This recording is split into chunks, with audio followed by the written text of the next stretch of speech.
Today we're going to install some SPL parts. Got upper control arms and I think rear traction arms for the rear. Recently did Fortune Auto coilovers on my car. Maxed out the camber and caster on the adjustment. In order to bring it back close to OEM spec, I have to go aftermarket.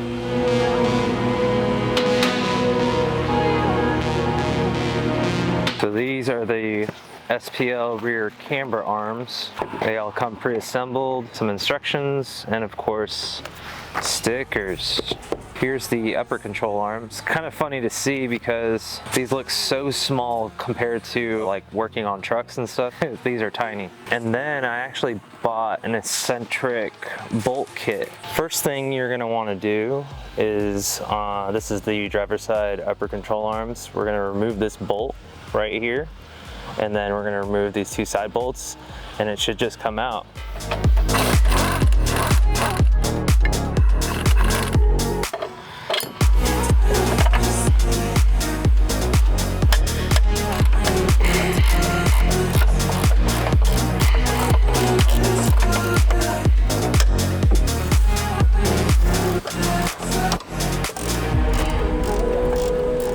All you gotta do is remove those three bolts, but this bolt right here is hitting the spring. So I think the proper way to do this is to remove the whole strut or coilover. Considering that this bolt is barely hitting that spring, I think what I can do is I can loosen or remove the top bolts, drop the coilover down a little bit, and that'll give it enough clearance to take that bolt out.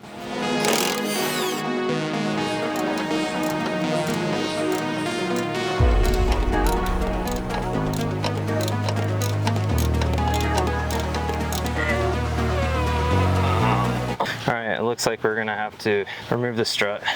It's probably best to loosen this hose right here for the brake line because it is putting a lot of strain on it, which I don't like. So might just unloosen that, remove these bottom bolts, move the strut out so we can get that bolt out.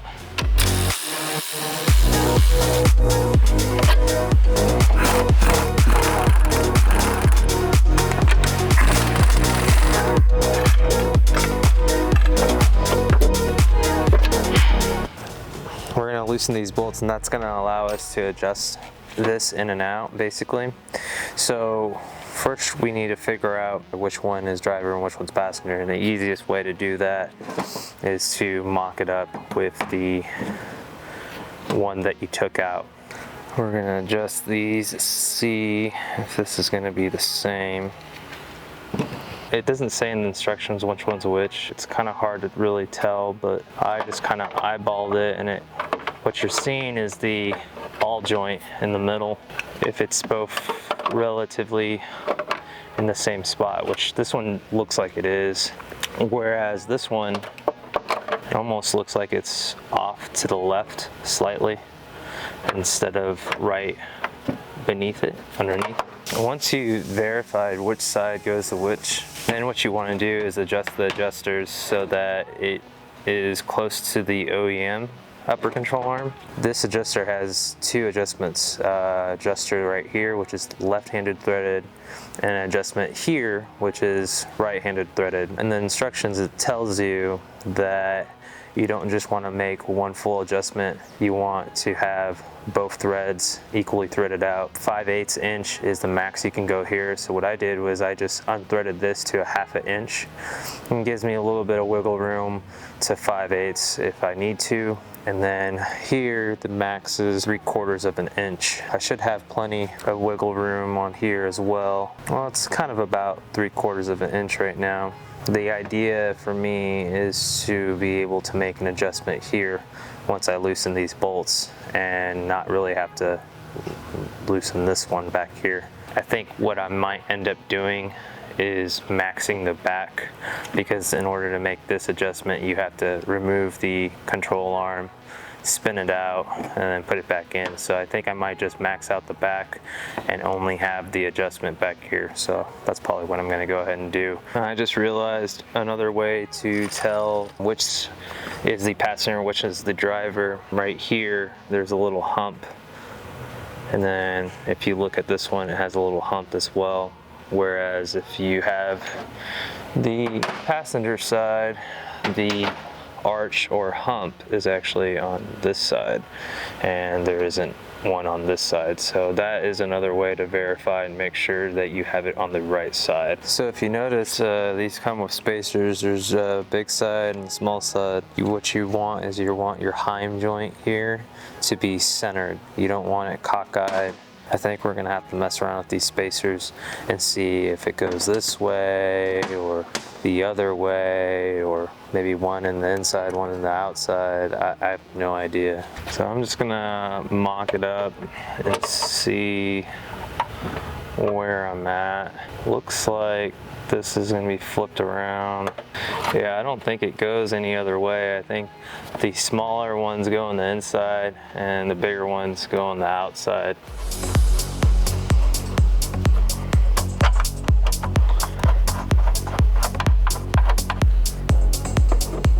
Everything is the same as the driver's side. The only difference is this reservoir right here has a bolt that's protruding out to this upper control arm. There could be a chance when you make adjustments to this upper control arm on the passenger side that it might make in contact with this bolt that's protruding out.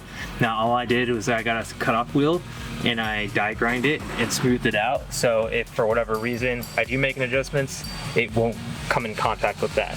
Other than that, everything else is exactly the same as the driver's side.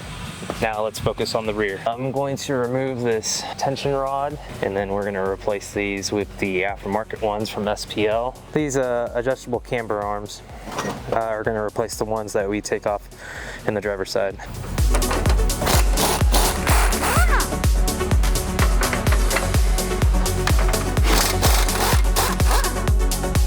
It looks like we're going to have to drop the rear sway bar. Just drop it down. We don't have to remove it because the bolt won't come all the way out if we don't. Unfortunately, we're gonna have to remove more parts.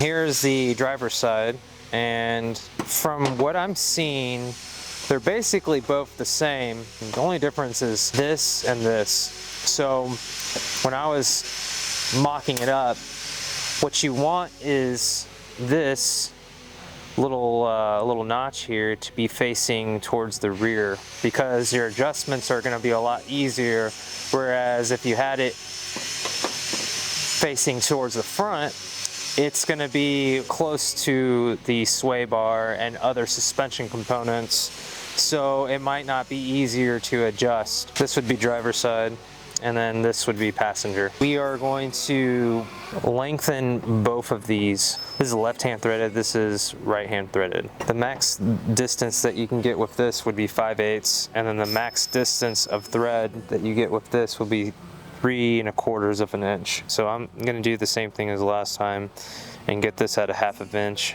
I will mess with this one until it gets close to OEM. Slide a bolt here, here, and then slide one down here as well, so that you have an idea they're at the right length. The OEM bolt back on this side. Just kind of have it dangling here for right now. I bought an eccentric lockout kit. You want the toe to be as close to OEM as possible. This hole has to be closest to the outside of the vehicle, so that means this hole has to be furthest to the left for the driver's side. For the passenger side, it's gonna have to be furthest to the right.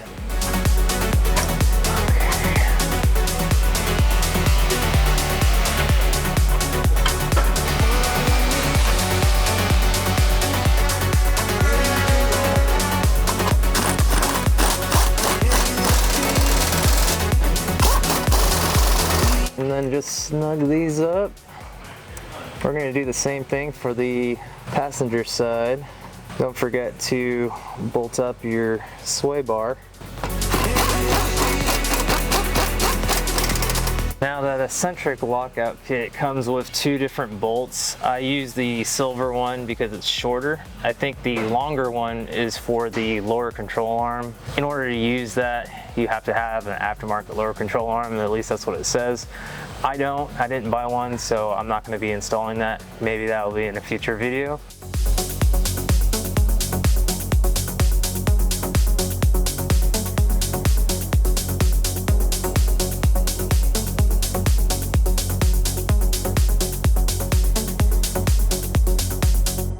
I am gonna need rear toe arms. I went ahead and did an alignment. When I adjusted camber, toe was out and it was maxed out with the stock suspension. I got the rear toe arm kit from SPL. Might as well stick with the theme. I'm gonna go ahead and adjust this a 1/2 inch. Max adjustment on this is 5/8, so that gives me a little bit of wiggle room. So that's about a 1/2 inch right there. All right, let's proceed in removing the lower control arm.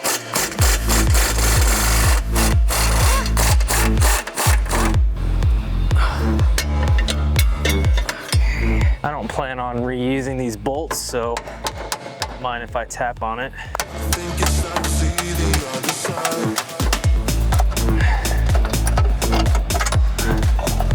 This side seems to be passenger and this is driver, just because when you look underneath the vehicle you can read the SPL, whereas this one's kind of backwards. The only main difference is they're both the same part. SPL logos are different, but the main thing is the adjustment. Is it going to be easier to adjust on this side or on this side, or are you going to be running with clearance issues? Honestly, it looks pretty decent. I'm just going to eyeball it. Don't forget about these. These ones are both the same size, so you don't have to worry about it being one side bigger than the other. This one is the driver's side, and then the other one that I was adjusting is actually the passenger side. I was thinking this eyelet went this way. It goes like that. This needed to be out towards the back of the vehicle. That may be still true. I might have to flip it around the other side. Basically, you have two positions, either maxed out this way or maxed out that way. So I'm gonna max it out this way because that's what it says in the instructions to get an OEM adjustment. We are gonna play around with this until the holes line up, and perfect. We're gonna mimic the same on the other side. Zip these down, orientate that correctly, and then we should be ready for an alignment. I think it's time to see the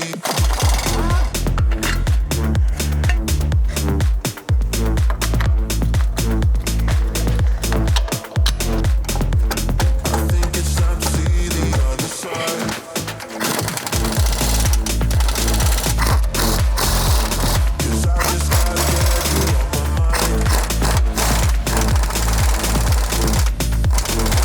All right, finally time for an alignment, and then that will be a wrap.